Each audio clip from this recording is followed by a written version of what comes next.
Et si je vous disais qu'un simple prêtre mexicain est devenu un intercesseur puissant pour les malades, les couples qui désirent un enfant et les migrants?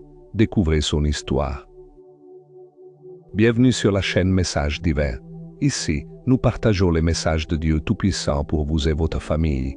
N'oubliez pas de vous abonner pour ne manquer aucune de nos vidéos inspirantes. Saint Toribio Romo González, un prêtre mexicain du XXe siècle, est devenu un saint populaire, intercédé par de nombreux fidèles. Il est particulièrement invoqué par les patients atteints de cancer, les femmes qui aspirent à la maternité et les immigrants.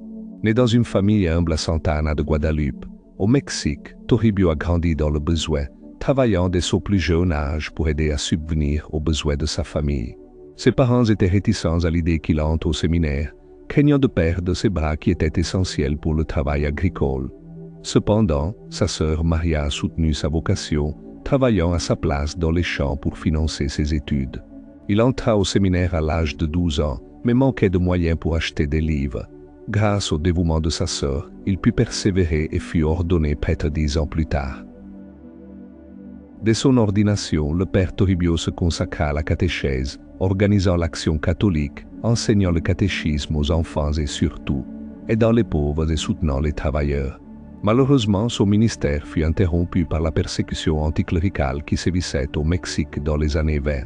En septembre 1927, le gouvernement mexicain lui ordonna de se confiner à sa résidence et l'interdit de réciter le rosaire en public ou de célébrer la messe.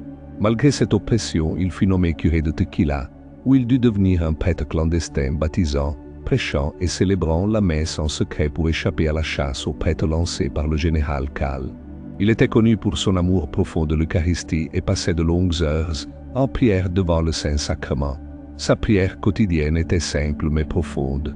Ne me laissez pas un seul jour de ma vie sans vous embrasser dans la communion eucharistique. Le père Toribio n'était pas seul dans sa mission. Son frère Roman fut également ordonné prêtre en décembre 1927 et devint son vicaire. Sa sœur Maria les rejoignit, continuant à prendre soin d'eux et à les aider dans l'enseignement du catéchisme. Ils établirent leur quartier général dans une ancienne distillerie de tequila, où ils célébraient secrètement l'Eucharistie.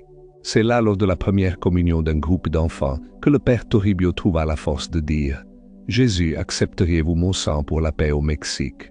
Ses écrits témoignent de sa foi inébranlable et de son courage face à la persécution.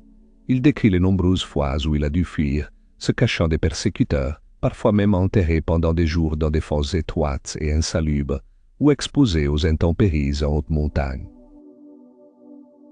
Le père Toribio fut martyrisé le 25 février 1928.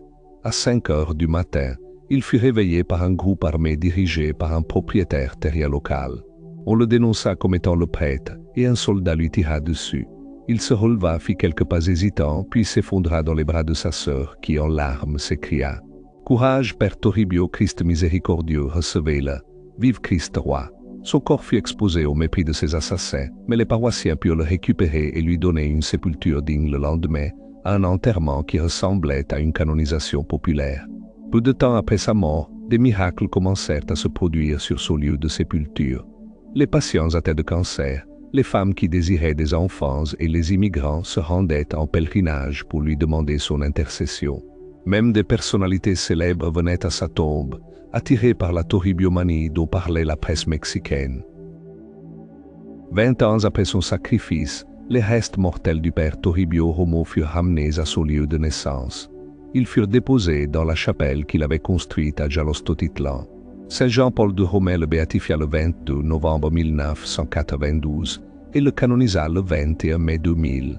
Il laissa également une prière qui reflète son profond désir de communion avec le Christ. « Seigneur, pardonnez-moi si je suis audacieux, mais je vous supplie de me donner cette grâce. Ne me laissez pas un seul jour de ma vie sans vous embrasser dans la communion eucharistique. Donnez-moi une grande faim de vous, une soif de vous recevoir qui me tourmente tout au long de la journée, jusqu'à ce que j'ai bu de cette eau qui jaillit jusqu'à la vie éternelle, du rocher béni de votre corps blessé. Mon bon Jésus, je vous prie de me donner la grâce de mourir sans messe ni un seul jour. » Saint Toribio Romo González priait pour nous. Que son exemple de foi, de courage et de dévouement inspire nos vies. Partagez vos expériences et vos intentions de prière dans les commentaires ci-dessous. N'hésitez pas à nous suggérer d'autres saints dont vous aimeriez entendre parler. Merci d'avoir regardé cette vidéo. Que Dieu vous bénisse et vous garde.